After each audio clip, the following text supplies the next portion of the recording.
The Senate hearing room in Washington, D.C. is a crucible of raw anticipation on a crisp May morning in 2025. Its soaring ceilings and polished mahogany paneling steeped in the weight of history, absorbing the restless murmur of a packed gallery that pulses with the promise of a moment destined to reshape the national discourse.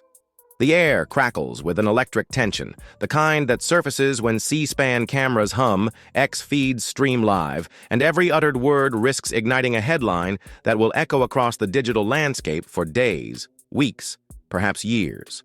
The agenda is federal housing reform, a topic that, on paper, sounds like a bureaucratic slog.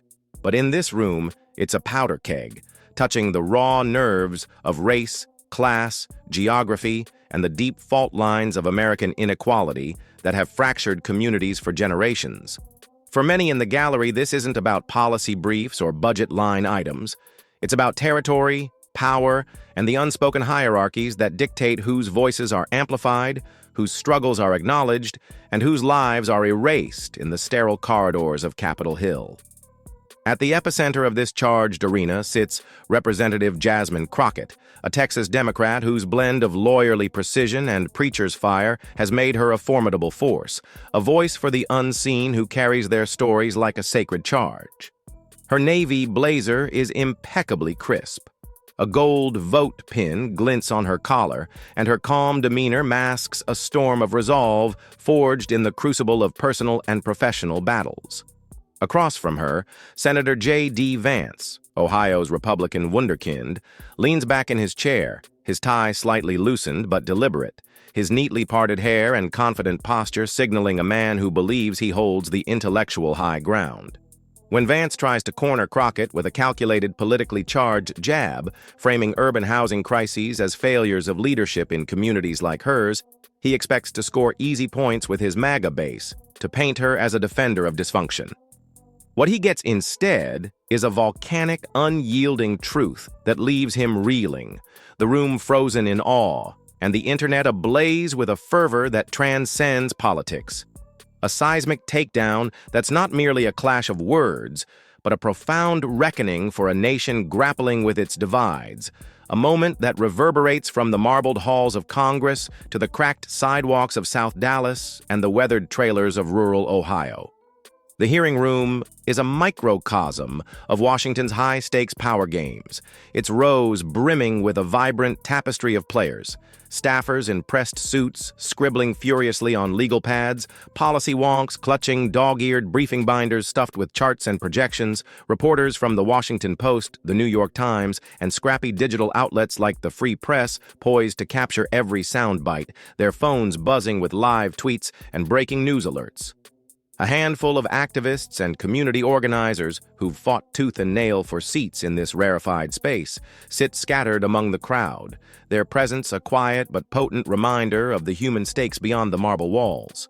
Families waiting on Section 8 vouchers, veterans sleeping in cars, children studying under leaking roofs. Crockett, representing Texas's 30th congressional district, has arrived from Dallas on a red-eye flight. Her overnight hours spent hunched over a tray table, dissecting policy briefs and district reports under the dim glow of a plane's reading light. Her binder, a meticulously organized fortress of data, stories, and names, rests before her. Each page a testament to the lives she's vowed to represent. People like Miss Leona, a South Dallas grandmother battling bureaucratic red tape for housing aid, or Carlos, a high school junior living out of his aunt's van while acing his exams. She's skipped the ritual staff dinner, her focus laser sharp, her mind a steel trap honed by years as a public defender, community organizer, and now Congresswoman. She knows this isn't just a hearing, it's a battlefield where narratives are forged, biases are exposed, and the fight for justice is waged with words as weapons, each syllable carrying the weight of lives left in the balance.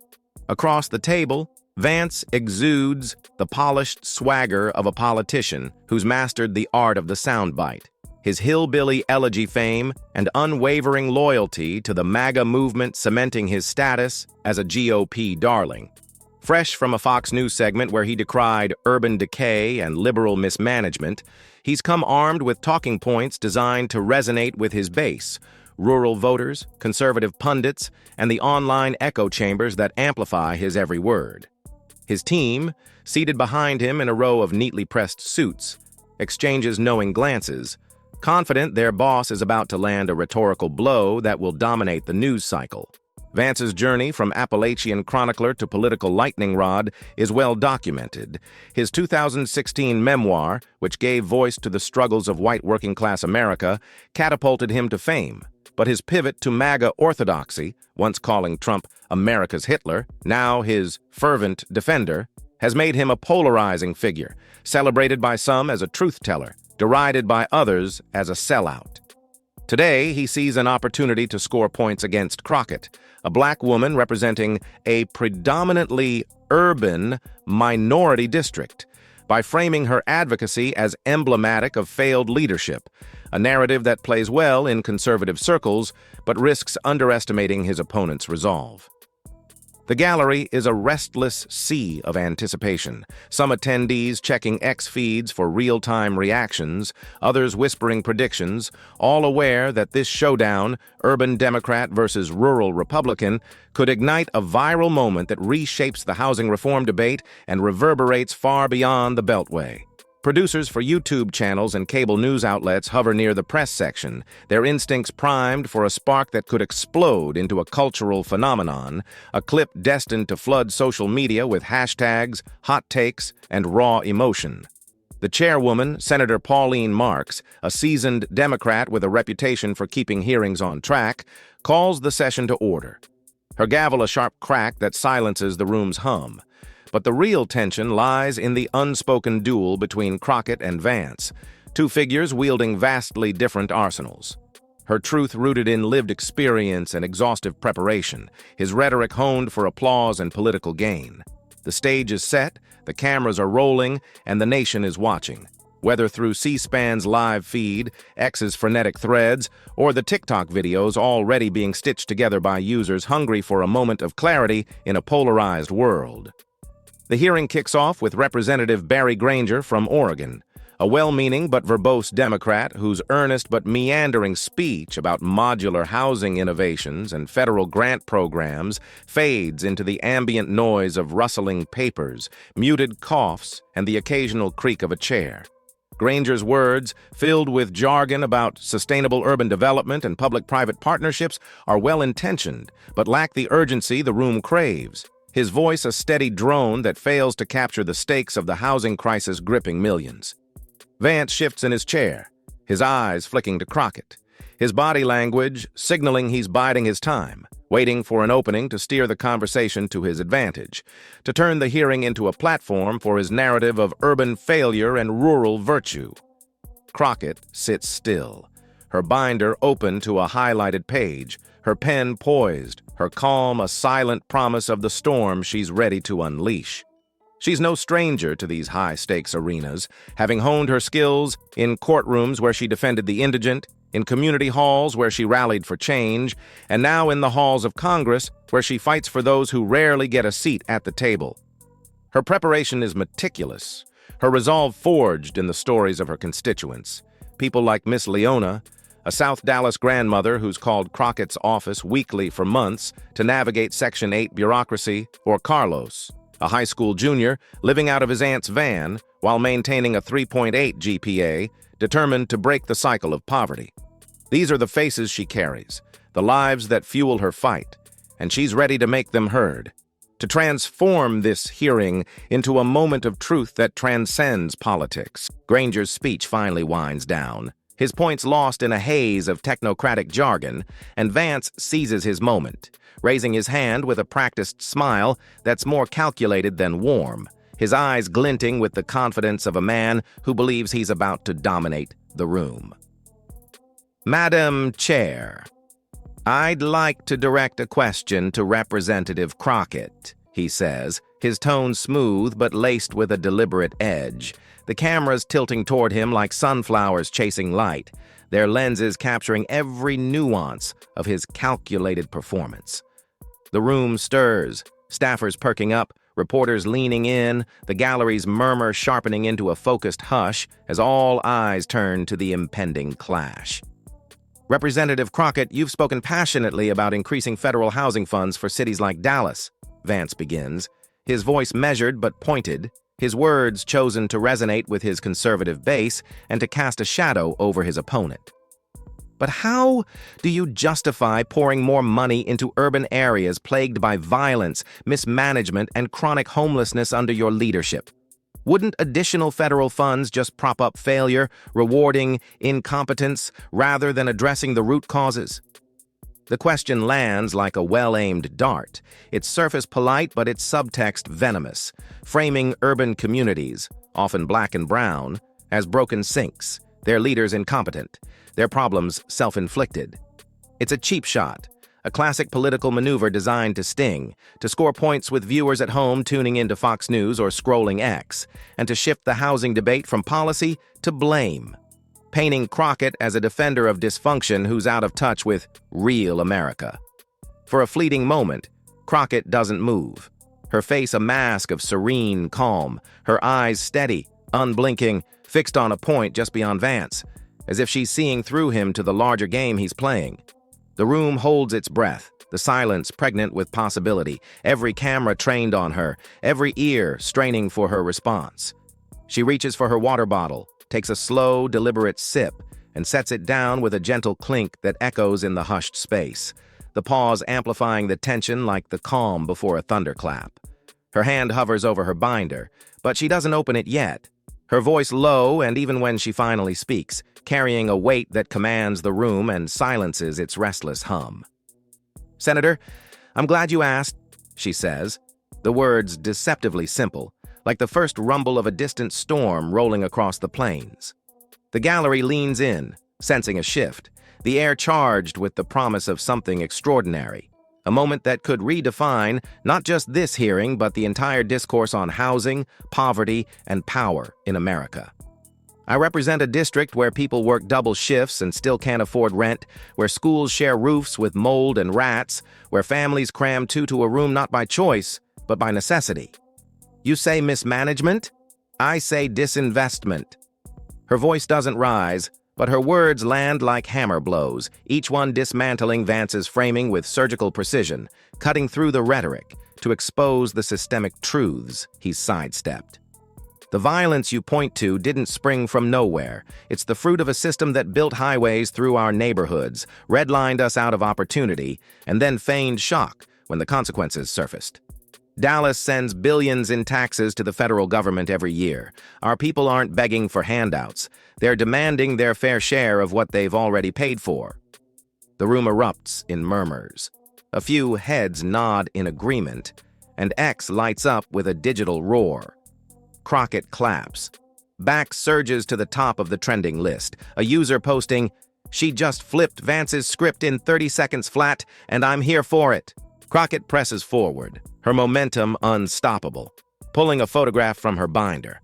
A dilapidated two-story house in Chillicothe, Ohio, its paint peeling like old skin, its roof sagging under the weight of neglect, a blue tarp held down by bricks in a futile attempt to keep out the elements. She slides it forward on the table, ensuring the C-SPAN cameras catch its stark reality, her voice steady but laced with a quiet indignation that cuts deeper than any shout. "This isn't Dallas. It's Terry's home. A 61-year-old Ohioan who's been using her oven for heat since her heater broke 2 winters ago. She told a local reporter last month, 'Nobody asks about us.' You question the competence of urban leaders, Senator. But what about your rural voters? Poverty's not a city problem. It's a policy problem, and it doesn't care if you're in a high-rise or a trailer park." Her words are a sledgehammer, shattering the false divide Vance has tried to exploit, exposing his selective outrage as a political ploy rather than a principled stand. The room is a frozen tableau, every eye on Crockett, every ear straining to catch the next syllable, the gallery's earlier restlessness replaced by a reverent hush. Vance shifts in his chair, his response measured but visibly strained, his fingers fidgeting with his pen as he searches for a foothold. "With all due respect, Representative, those issues are complex. We can't solve rural poverty with a single bill, just as we can't fix urban housing with one grant program." His tone is calm, but there's a brittleness to it, a crack in his usual bravado that betrays the hit he's taken. Crockett doesn't let him off the hook, her voice cutting through his deflection like a blade.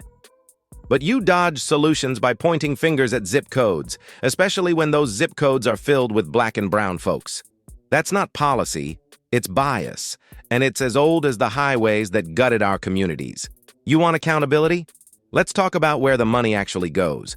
Because while you're questioning urban leadership, federal funds are diverted to projects that don't touch the people I represent, or the ones you claim to fight for.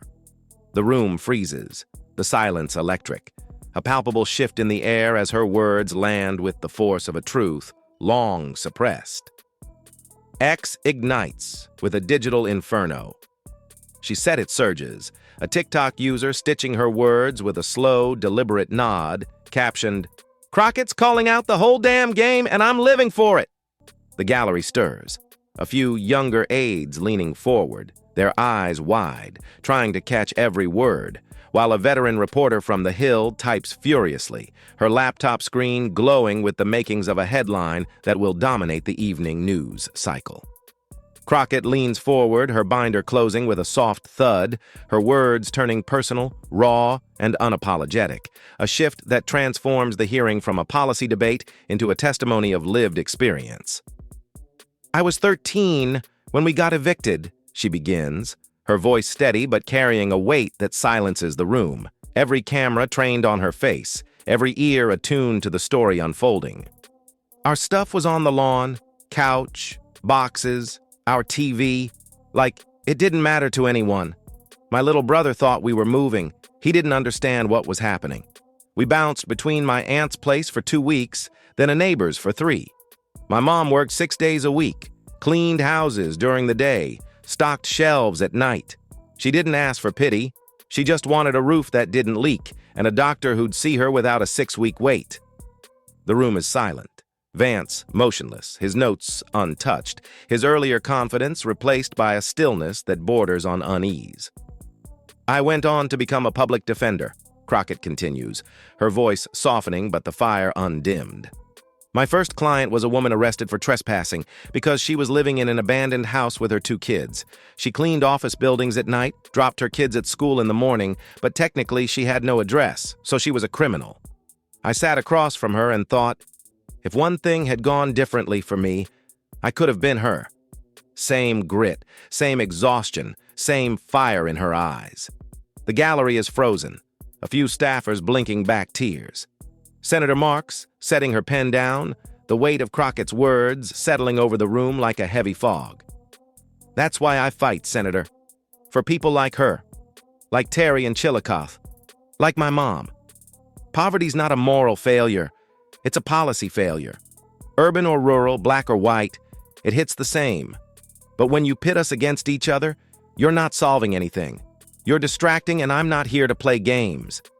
The hearing's aftermath is a digital and cultural tsunami, a moment that transcends the confines of Capitol Hill to become a rallying cry for millions. Within hours, clips of Crockett's speech amass over 3 million views. Ross Crockett Clapback trending globally on X, TikTok, and Instagram. Users sharing raw, visceral reactions, eviction stories from urban renters, tales of rural poverty from Ohio farmers, videos of people stitching her words with tears, nods, and quiet affirmations of "she gets it." A junior staffer's 47-second clip of Crockett's final lines, about eviction, shame, and worthiness, spreads like wildfire, no edits or music needed. Just her voice and the room's stunned silence speaking louder than any production could.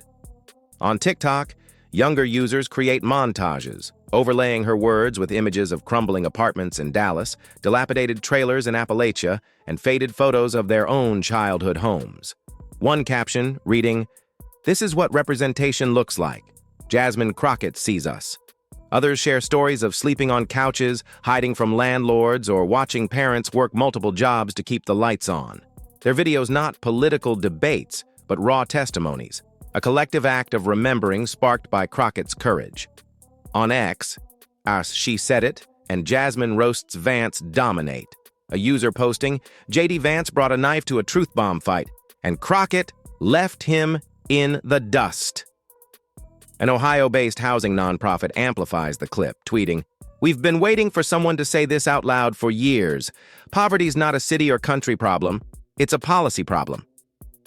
Vance's response is a tepid statement posted on his official website just before midnight, a carefully crafted attempt to diffuse the firestorm without admitting fault. "We must all strive to improve the lives of those we serve, urban, rural, and everything in between. While I may disagree with Representative Crockett's methods, I respect her passion. It's generic, safe, the kind of boilerplate that neither offends nor engages, but it lands with a thud." Ex-users pouncing with screenshots of Crockett's quotes, one writing, "Vance came with talking points, she came with facts and soul. Guess who won?" The comments under his post are a digital battlefield, filled with clips of Crockett's speech, data from her binder, and personal stories from his own constituents. One user posting, "I'm from Ross County and Jasmine's right. Our homes are falling apart and you voted no on help." The backlash is a rare misstep for Vance, whose MAGA base typically rallies behind his every move, but even some conservative influencers hesitate, wary of engaging a moment that's transcended partisan lines. Crockett's office in Dallas becomes a hub of activity in the days that follow, the phone ringing off the hook with calls from across the country, urban renters, rural farmers, single moms, and veterans, all moved by her words. One caller, a woman from Chillicothe, Ohio, leaves a voicemail through tears. "I never thought anyone in Congress knew what it's like to lose your home, but you do." "Thank you," another, a veteran from rural Ohio, writes, "I don't agree with your politics, but you spoke for us out here. We've been forgotten." Crockett gathers her staff in a cramped office, the walls lined with printouts of letters and emails, some from teenage students, others from retirees who've never voted Democrat but say they're reconsidering. She doesn't smile at the praise, her focus unwavering. "This isn't a win," she tells them, her voice steady but heavy. "It's a reminder. People like Miss Leona deserved this fight long before the camera showed up. Ronnie in Ohio deserved it when his pension vanished. The viral clip doesn't fix their roofs." Her staffer Devin nods, asking, "What's next?" Crockett's reply is resolute. "We finished drafting that housing bill, one with teeth this time. And we answer every letter, every call. They're not just stories, they're our mandate." The trial of public opinion is a cultural juggernaut, a flashpoint that exposes the biases baked into America's housing policies and the political games that perpetuate them. Media coverage is relentless, with CNN replaying Crockett's eviction story, MSNBC hailing her as a voice for the voiceless, and even Fox News grudgingly acknowledging her effective rhetoric, though framing it as a stunt. The New York Times runs a feature on her rise from public defender to congressional powerhouse, while the Free Press dissects the urban-rural divide she dismantled, quoting activists who call her speech a turning point. X is a digital coliseum, raw Crockett Clapback and bar she said it dominating, users sharing data from her binder, eviction rates, rural poverty stats, federal funding disparities, alongside personal stories that echo her own. A Dallas user posts, "My mom was evicted when I was 10. Crockett's story is mine." An Ohio farmer writes, "Vance forgot us in Chillicothe. She didn't." TikTok becomes a canvas for raw emotion, with users stitching her words into videos of crumbling homes, empty pantries, and faded family photos. One caption reading, "This is what Congress should sound like. Real." The cultural stakes are profound, tying Crockett's moment to broader reckonings like the Me Too movement and the fight for economic justice. Her speech challenges the narrative that poverty is a moral failing, exposing how policy decisions, from 1950s urban renewal to modern funding cuts, have shaped systemic inequality. It's a call to dismantle the artificial divide between urban and rural struggles, a divide politicians like Vance exploit to pit communities against each other. Her evocation of Terry in Chillicothe and Miss Leona in Dallas bridges that gap, showing poverty's universal toll. The hearing's impact ripples beyond policy, sparking grassroots organizing, housing nonprofits in Ohio and Texas collaborate on a joint campaign, inspired by her words, while students launch social media drives to fund local shelters. Political analysts speculate about Crockett's future, some eyeing a Senate run, others noting her raw style might be too direct for higher office, but she dismisses the chatter, telling a Dallas reporter, "I'm not here for titles. I'm here for Terry, Carlos, and every kid who thinks no one sees them." As the headlines fade, replaced by newer scandals, a tech CEO's meltdown, a senator's gaffe, the moment lingers for those who felt seen. At a Lancaster, Texas, community center, Crockett speaks to residents about rent aid and code enforcement. No cameras present. A man in a faded cowboy's jacket asks, "Do they listen when you talk like that up there?" She pauses, then says, "Not always, but I don't speak to make them comfortable. I speak so y'all don't feel invisible." The hearing wasn't about fame or viral clips. It was about putting lives on the record, demanding a system that values all suffering equally. Crockett's truth, raw and unfiltered, is a beacon in a polarized age, proving one voice can shift the narrative and ignite a movement. Call to action. Yo, if Jasmine Crockett's volcanic takedown of JD Vance set your soul on fire, smash that like button and subscribe for more truth bombs. Drop a comment. What hit you hardest? Share this with your squad on X, TikTok, or your group chat and keep the convo blazing. Don't just watch, act. Hit vote.gov to register and make your voice roar in the next election. Truth's got no filter, just fire, so let's roll.